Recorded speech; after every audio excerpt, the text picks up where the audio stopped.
Pemirsa, Komisi 4 DPR RI hingga saat ini masih menunggu respon resmi dari pemerintah terkait rencana reklamasi Teluk Benoa Bali yang menuai kontroversi banyak pihak. Komisi yang membidangi kelautan tersebut juga meminta untuk secepatnya mengambil keputusan agar masalah ini tidak berlarut-larut.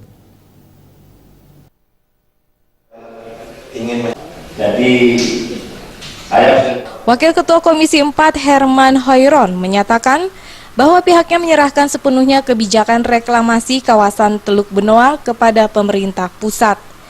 Diakui Herman, Komisi 4 sendiri tak dapat mencampuri lebih jauh kebijakan tersebut karena sudah menjadi otoritas pusat.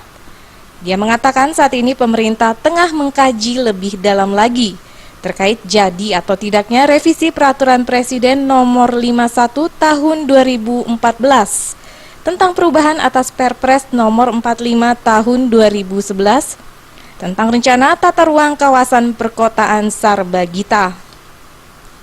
Sebelumnya, Komisi 4 DPR RI sendiri telah menggelar rapat dengan Menteri Kelautan dan Perikanan Susi Pujiastuti pada medio Januari lalu.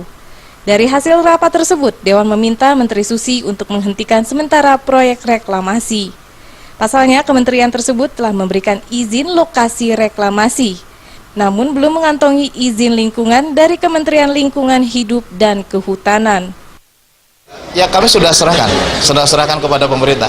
Jadi pemerintah bagaimana nanti merespon terhadap keputusan Komisi 4 pada waktu itu untuk memberikan gambaran, memberikan keputusan akhir atas dua kan waktu itu, Teluk Benoa dan Teluk Jakarta.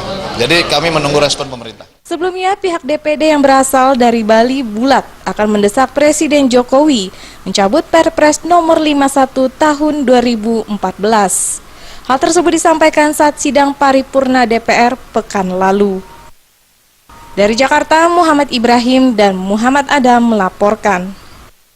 Ketegangan terjadi antara petugas dan pemilik kendaraan saat dilakukan penertiban